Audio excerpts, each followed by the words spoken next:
Yo, yo, yo. Hey, how's everybody doing out there? Welcome to episode 4 of the Pep Talk podcast. I'm your host, Coach Jay, and the mission of this podcast is to cheer you on and to coach you up. Now, I have a question for you. Would you consider yourself a happy, healthy human? If there were a spectrum where sad and unhealthy were on one side and extremely happy and healthy, self-actualized were on the other side, where would you rank yourself along that spectrum? Here's the good news. No matter where you find yourself, this episode is for you because today I am releasing an interview that I did with a guest by the name of Paul Levitin. Earlier this summer, we had a discussion where we talked about a lot of things from self-sabotage to confidence, but ultimately growing happy, healthy people. And so this episode is actually going to be a two-parter. Today, we're going to listen to the part of the interview that deals with self-sabotage. And I believe that especially the acronym that Paul gives toward the end of this episode is going to help a lot of people. Here's what I know. A lot of people deal with self-sabotage. We are our own worst enemies. It's been said time and time again, over and over again, from time immemorial, that nobody can stop you but you. But that is actually the truth. And the fact is that way too many of us are stopping ourselves when there are people out there who are in need of the gift and talents that you have buried on the inside of you. And so I believe that this episode is extremely relevant. This conversation is one of the best episodes that best conversations that I've had with the guest because it's so informative, but it's also real and it's rooted in reality. And I believe that you can pull something from it that can not just help you change today, but can help you from today on into your future. So go ahead and get your pen and paper ready, pull your notes up on your phone. And before we get there, I just want to encourage you, please continue sharing and subscribing to this podcast, helping us grow, right? We need your help. We're a new YouTube podcast, and so we need your help to grow. So please like, comment, share it with your friends, share it with your family, share it with your frenemies, share it with everybody that you know that we're bringing pep and encouragement and motivation to you on a weekly basis. And now, without further ado, here is the interview, the first part of the interview with Yo, welcome back to this episode of the Pep Talk podcast. It's your boy, Coach Jay. I'm so glad to be here with you. And today we have an interview that I believe is going to be just amazing. There's someone that I'm speaking to today who is, I think, a man after my own heart. And looking at his content and seeing everything that he's doing, I highly resonate with it. And I believe that after this conversation, you're going to be motivated and inspired to continue doing the work to elevate. So I want to introduce you all to Mr. Paul Levitin. He is a confidence coach. He works in fitness and health. He is a speaker. He does a lot of stuff, and he used to win Yu-Gi-Oh! Championships. Pep Squad, I gladly introduce to you Mr. Paul Levitin. Paul, why don't you greet the people, man? Well, one, thank you for that introduction. Thank you so much for having me here, Justin. I'm super glad to be here with you and the Pep Squad. That's an amazing introduction. And yeah, I do a lot of stuff, but what I'm most passionate about is just helping people be better versions of themselves. I have a podcast myself called Happy Healthy Human, and the last word is human because to me, that's what this is all about. We're all just trying to be the best humans that we can be, which is challenging and tricky. And there's a lot of stuff working against us. So I have podcasting, I have coaching, I have social media, I have a lot of stuff where I just try to put out information and help people learn and live the best lives possible. And I want to give you kudos right off the bat for doing your research. I've done probably no less than 100 podcast interviews in the last year or so, and you're the first person to ever have brought up my Yu-Gi-Oh career from back in the day. So you were digging deep in the Google archives to find that. I appreciate that. Hey man, I'm no stranger to the Blue Eyes White Dragon myself, so you know.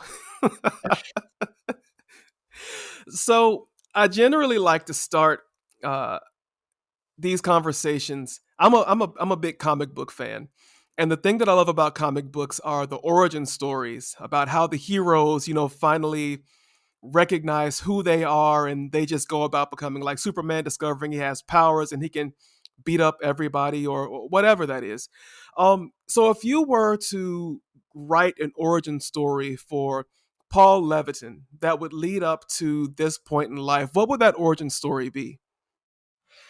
Yes, that's a great question. There's a few different pieces, key parts to my story, but the main thing that led me to where I'm at now was becoming a personal trainer, and that was something that just happened serendipitously. I literally graduated from college. I went to school for business marketing. Graduated in 2012 when it was kind of coming off the tail end of like the 2007 2008 financial crisis, and the markets were kind of whatever, and jobs weren't really there, and I wasn't getting any jobs or any even callbacks. And I had no job. I had nothing to do. I was, 22 years old, just living in my old bedroom that I grew up in, living with my mom. And so I started to at least work out. I was like, all right, like at least I can be fit if I'm going to be poor. And Mm-hmm. I started to work out, and I was like, well, maybe I could do this for a job. So I just applied, I started to learn about fitness, fitness, personal training, and things like that. And I applied for a job, and I got a job doing personal training because it's pretty easy to get a job doing personal training. Honestly, there's very low barrier to entry, which says something about the industry as a whole. But that led me to actually starting to be a trainer, and starting to learn about it, and learn about health and wellness and then nutrition, and kind of start helping people. That was a big thing. So that was a big piece of it. It's actually started to help people. And, what was first just like a means to an end of like, I need a job and this seems like a cool one, actually was like, oh, I can actually help people. And that was a big piece of the puzzle.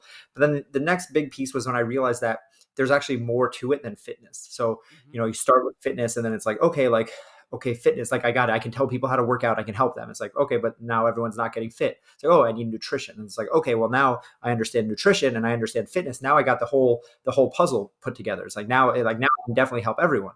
And then you still see again, like people are still not getting it. So like, what is the disconnect there? And that's what took me to my next step, which was learning about human behavior and psychology and behavioral economics, and why we do the things that we do, or more often why we don't do the things that we say that we should do or want to do. And that became the question I got very, very interested in. And that's what I dove into for the second half of my career, the last 5 years or so, of just being like, why are humans so weird? Why do we take actions that are counter to our own best interest? Why are we not all inherently the best version of ourselves, right? Like, why we have the information, right? Like when I could give someone the best workout and the best diet, why could they not follow it? Why could I not follow it? Like, I'm not perfect. I don't have the best body. I have all the things that, I make all the mistakes that people make.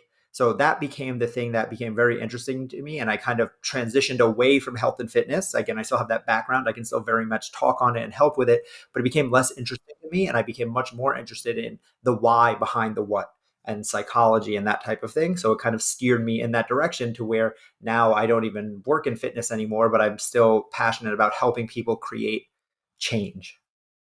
Okay. All right. So, I mean, that's a cool journey. Um, to where you are now. And it sounds like everything that you're talking about. Why are humans so weird? Why do we not do the things that are going to help us become the best possible version of ourselves? And I'm no stranger to that either. It can be a struggle, but it sounds to me like you're really talking about the question that you're asking and that you're answering is why do human beings self-sabotage? Because to me, that's what it comes down to. Uh, so what have you found in working with clients and in your own journey? Um, why is self-sabotage such a prevalent thing? Yeah, I really like that you asked that question, because to me, everything comes down to self sabotage, right? Literally everything. Because if you understand, like what I was just saying before, we know the answers, right? Like you and I are talking on a magical device where we can see each other from across the world instantly. And the same device will give us any answer to any question that has a factual answer. So anything that can be answered with facts, we have access to those facts in our pocket literally in less than a second, right? How do I lose weight? How do I gain muscle? How do I get rich? How do I make $1 million? How do I build a business? How do I have a better relationship? How do I have a better relationship with my kids? How do I raise kids? How do anything that we can ask, we have answers. So we have to understand that lack of information is no longer an excuse. So that's the number one. That's the first thing that people say. Well, why don't you? Oh, well, I don't know what to do to lose weight. Well, that's a lie. Well, I don't know what to do. I don't know what business to. Well, again, like that, the information is out there. So if you want it, it's there for you. So now we have to answer, why don't we take action with that? So if I can admit that the information is all out there, the only thing that could be possibly be holding me back is me, right? I have to admit that. I have to come to that conclusion before I can even start playing the game. Because most people will just be like, well, it's it's the government, it's the time of the month, it's how much time, it's whatever it is. It's like you're just making excuses, and you'll never win at playing that game. So eventually you have to come to the conclusion or admit to yourself that the only thing that's holding me back is me. And now we get to at least start to unravel that. And now we can play the game. Now we're actually now we're in it. So why do we do that? There's a combination of a lot of different environmental factors, societal factors, and then it's just human nature. So for one thing, human nature is to always survive. And beyond human nature, the nature of life, right? So everything comes down to, we can break it all down to evolution. The nature of life is to survive. So every given moment of every given second, every living thing is doing a calculation in its subconscious, either humans or plants or dogs or cats, of, is this thing going to get me farther from survival or closer to survival? Right. So eating a cheeseburger is calories. My body needs calories, so it's making me more likely to survive. Now that's in the short term. It's not thinking about the fact that 10 years from now I'm going to have heart disease and clogged arteries and all this other stuff. But everything, we can get super granular with that, right? When I'm watching Netflix and the thing says, "Are you still watching?" And I know I should get up and go work out, but in that moment, working out is expending energy. Yes. And the currency of life is energy. So in my right now brain, saving energy is better than expending energy. So my brain will always choose to save energy over expend energy. And now if we understand that, we can go a layer deeper and understand that anything that would cause us to change is expending energy. So staying the same costs no energy. Changing costs energy. So now inherently, at any given moment, anytime we want to change, we are inherently fighting against our evolutionary predisposition to stay the same. So evolution, life in general, our very cells that make us up, want us to stay the same.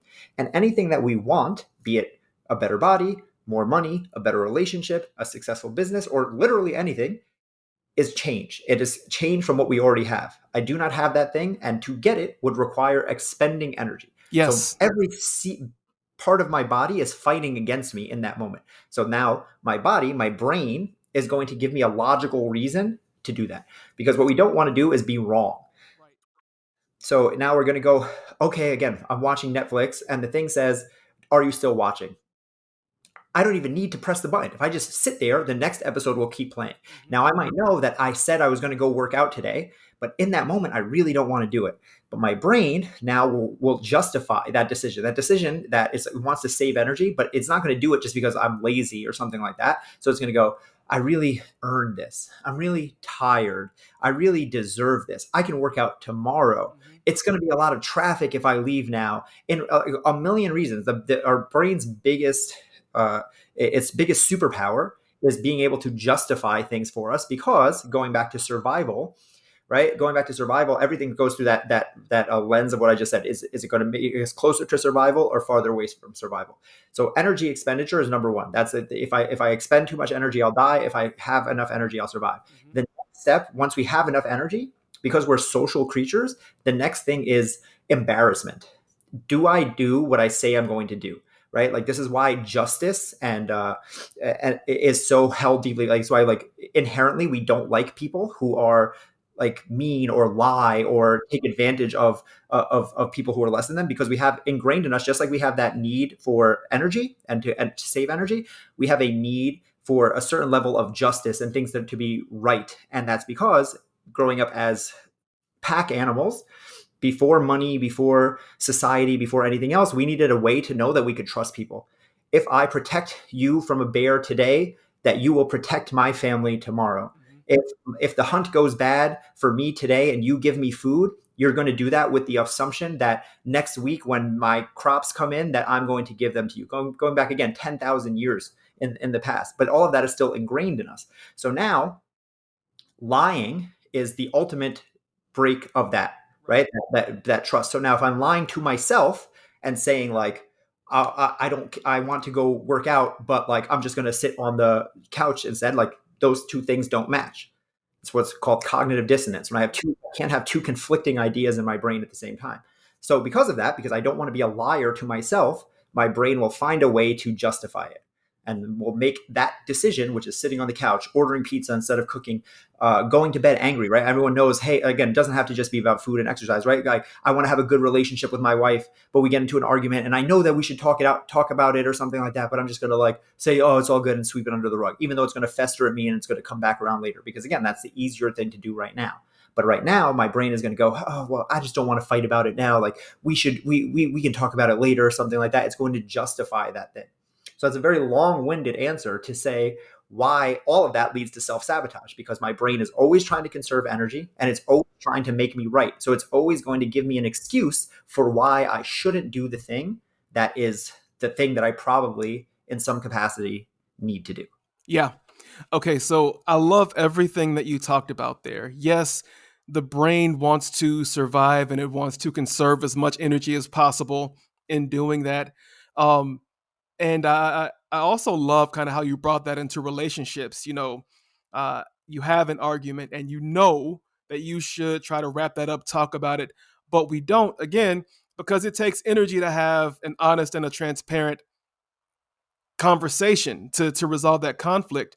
And in season one of the podcast, I talked a lot about how we automatically assume that our brain is working for us and our best interests when that's not always the case.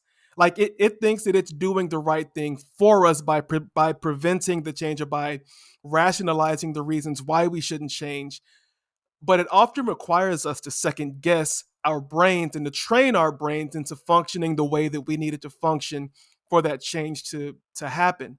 So if you're talking to someone who is dealing with self-sabotage, number one, you have to realize that you're doing it, right? That has to be step number one. What comes after realizing that you're self-sabotaging? Like how do you coach someone who is a chronic self-sabotager out of that way of functioning? Yeah, so you hit the nail on the head right there. The first thing is exactly that. Everything that we are doing, it is your brain doing what it thinks is in your best interest. Yes. It just happens to be that there's a mismatch between what our brain understands and the current world that we live in. Again, evolution happens over tens of thousands, if not hundreds of thousands of years. Human society has evolved in the last 50 years more than our brains can't even comprehend it. Again, the fact that you and I are talking face to face right now, my brain doesn't understand that we're not in the same room. Like, it doesn't make sense that we should be able to do this, right? Again, this is like social media. It's like we only the pack, the society was only you can only know 100 people tops or something like that, and yet we have friends lists with tens of thousands of followers and things like that. These things don't make sense to our brain. So our brain is mismatched with the current environment that we live in. So your brain is doing what it thinks is best for you. It just doesn't understand that it's running on an outdated software that it just isn't helping anymore. Okay, so understand that. So now what do we actually do about this? So you said awareness is the first key. I actually have a whole course that I teach on this, and I have an acronym that I use called S.L.U.M.P. So S.L.U.M.P. But before S.L.U.M.P, the first step is awareness. You can't solve a problem that you don't know. So we're saying we're aware now. We're problem aware.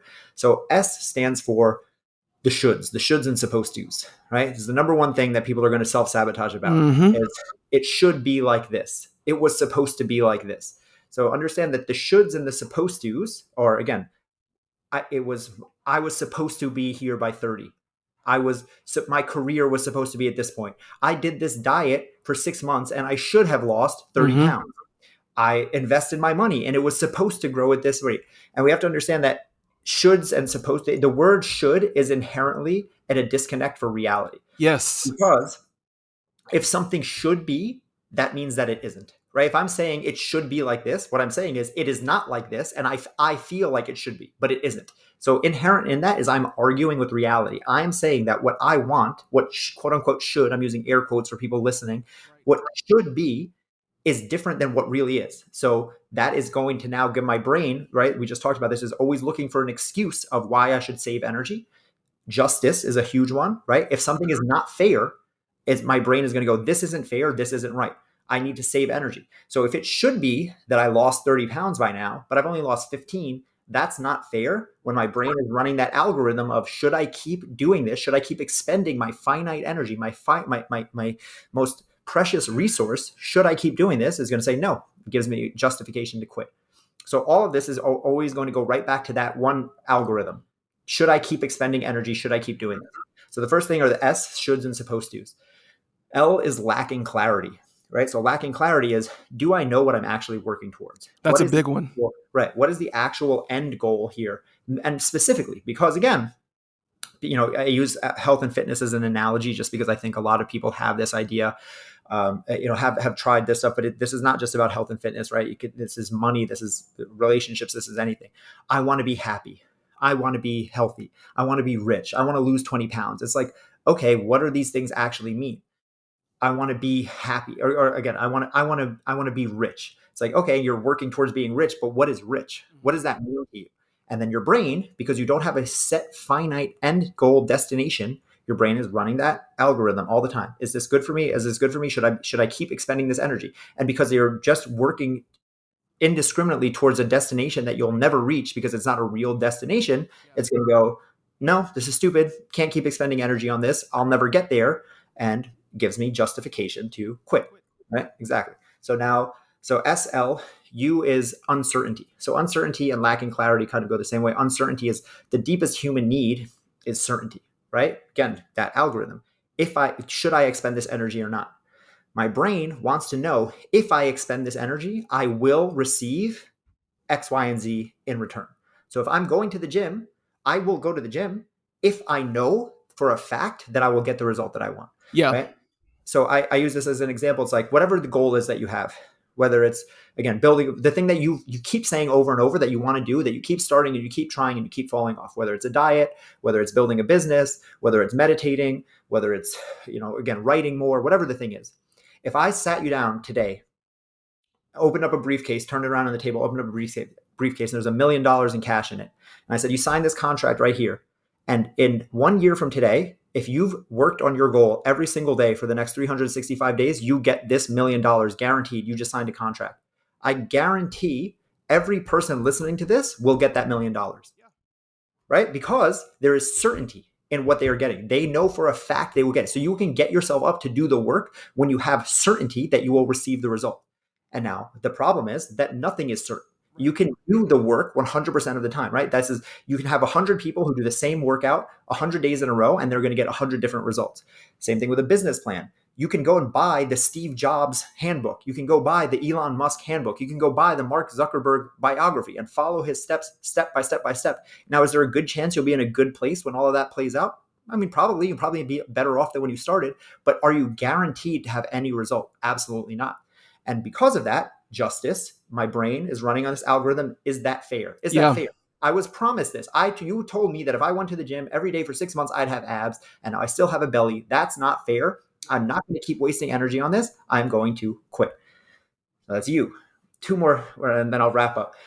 M is money mindset. So money mindset is just because of the society that we live in, everything runs through a paradigm of money and cost, right? So because everything costs money, we are always looking at things through the frame of money and, should I be spending money on this, or is this worth money, or something like that? But again, humans are not really made for that. We are supposed to just live, and, in an ideal world, we would all just have all of the resources that we need. So there's an inherent disconnect in the way we look at money versus the way we look at our needs, right? We'll put things like anything that cost too much money, we will not look at it the same. So things like therapy, things like hiring a personal trainer, things like investing in a course or a coach or whatever it is. It's like, yes, it's a lot of money, so that I will not do it because of the money aspect. But it's like, if money was taken out of the equation, we would do all of those things. Oh, So absolutely. right. So money is inherently holding, and that's a reality. Like we can't get away from that, but it's important to be aware of, going to your point from earlier. If I'm aware of it, it's like, am I looking at this through a money lens as opposed to a what's actually best for me lens? Yes. And once you start to see the world differently. And then the last thing is P, which is perfectionism. And perfectionism is, this could have been the first one, could be bigger than all of them, because perfectionism is, again, a unrealistic, unattainable ideal. So we all have this perfectionism in us of black or white. It's all or nothing. It has to get done, and it has to get done the right way, or I might as well not do it, which in itself is a logical fallacy, right? We know logically when we think about that it's dumb and that we shouldn't do that. But my brain, again, going back to that same algorithm, should I be expending energy on this? If I'm not getting the desired result, that is a perfect reason for me to go, well, no, like I shouldn't be doing this. So black or white thinking, all or nothing thinking, all of these different things are just that same concept playing out over and over, where anytime it doesn't work out exactly 100% perfectly, I'm giving myself an excuse to quit. But in reality, we have to realize that if you think of a dartboard and think of the dead center of the bullseye is, perfection. And you're throwing the darts and only counting it if it's the dead center of the bullseye. Not even a bullseye, but it has to be the dead center in it. But it's like the whole board counts, but you're ignoring all of the rest of that because you're not getting it perfectly where you want it to be. Yeah. And therefore you could get all of these other things. You can win a game of darts without ever hitting a bullseye if you get enough points. But people are missing that and then inherently giving up on themselves because they're not getting it perfectly.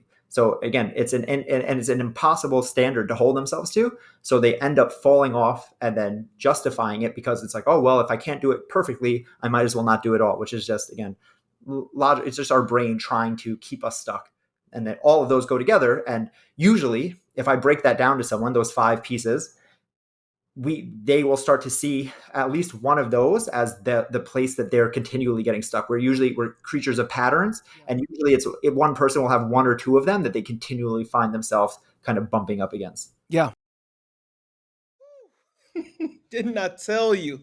I told you that Paul was going to bring some heat. That S.L.U.M.P acronym, listen, I don't know where you fall on that acronym. Maybe it's the money part. Maybe it's the perfection. How many perfectionists do I have out there?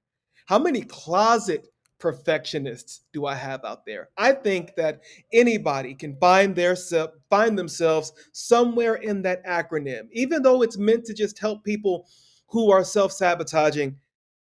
Honestly, it can help everybody. And I thought that it was a great spot to close that half of the interview up, because next week, the next episode, we're really going to dive into some confidence related issues. So if you are a person who is dealing with having trouble finding your confidence, right, then next episode is really going to be for you. But here's what I know.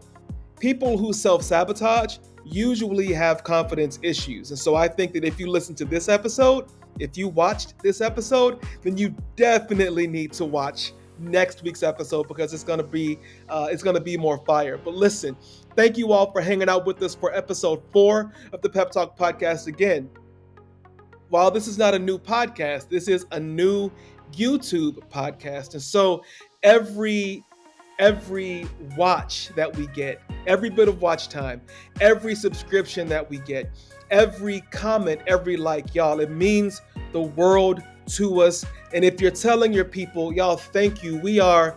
This is a podcast that is really geared toward helping people who are stopping themselves from being the best version of themselves that they could be.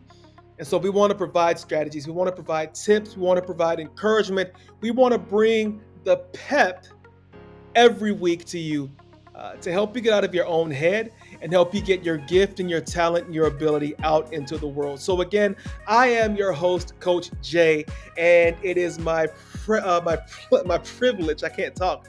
It is my pleasure and my privilege to be here with you every Monday with different shorts dropping throughout the week, to be able to play a small part in the story of your life. So wherever you see us, wherever you're listening, whether it's the YouTube channel, whether it is on Apple Podcasts, Spotify, Google, iHeartRadio, wherever you're listening, wherever you're watching. Thank you. It means the world. We love you, and we'll see you next week. But as we always close out every episode, we close it like this, y'all. Keep it love, keep it light, and keep it peppy. This has been episode 4 of the Pep Talk podcast. Remember, we'll be back with part 2 of this interview with Paul Levitin next week on episode 5, and we will see you then. Until then, y'all be blessed. Peace.